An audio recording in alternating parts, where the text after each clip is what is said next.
तरावी पढ़ के वो सोए तो शहरी से ना 1-2 घंटा पहले एक शख्स ने उनके दरवाजे पे दस्तक दी। तो उनके साहिबजादे थे, उन्होंने बुखारी की शरह लिखी, बहुत बड़े आलिम थे, शार बुखारी सैयद महमूद रजवी साहब रहमतुल्लाह अलैह। रजवी साहब ने उठ के दरवाजा खोला तो एक बंदा कहने लगा, सैयद साहब है, पाकिस्तान के सबसे बड़े मुफ्ती थे वो, सैयद अबुल बरकात शाह साहब, बहुत बड़े, सचमुच में बहुत बड़े थे हर लिहाज से। आला हजरत फाजिल बरेलवी के खलीफा थे, सैयद थे।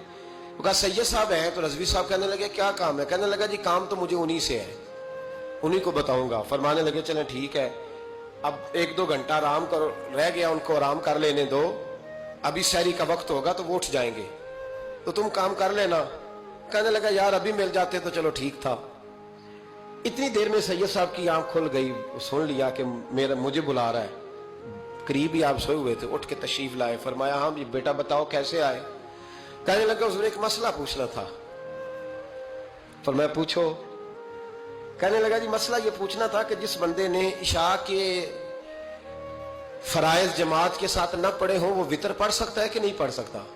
तरावी के बाद वितर होते हैं ना जमात के साथ, तो पढ़ सकता है कि नहीं? तो सैयद साहब फरमाने लगे जिसने फर्ज नहीं पढ़े बेहतर यह है कि फिर वो वितर भी जमात के साथ न पढ़े, लेकिन अगर कोई पढ़ भी ले तो उस पर कोई फतवा नहीं, कोई हुक्म नहीं, बेहतर है कि न पढ़े। तुम्हारी बात हो गई? कहने लगा हो गई। आप तशरीफ ले गए। अल्लामा रजवी साहब कहते हैं हजरत साहब अंदर चले गए तो मुझे उस बंदे पे बड़ा गुस्सा आया।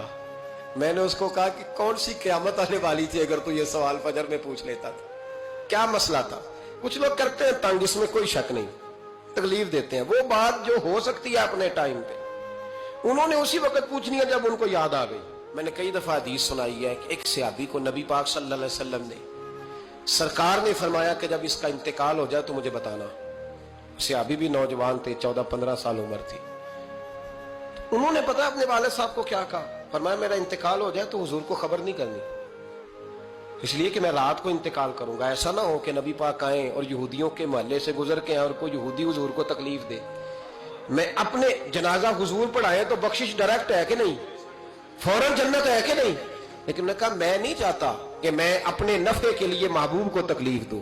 तो मोहब्बत का अंदाज तो कोई और होता है, जिससे मोहब्बत होती है उसके तो बंदा आराम का, सुकून का कहता है जी मेरा बड़ा प्यार है, ठाओ मैं आया जुआ होना इस वेले, मैं हूं दोबारा आवांगा।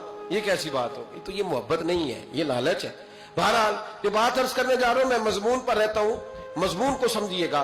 सैयद साहब कहते हैं वो बंदा जब जाने लगा तो मैंने उसको कहा, मैंने कहा यार तू सवेरे पूछ लेता, क्या हर्ज था, सुबह पूछ लेता।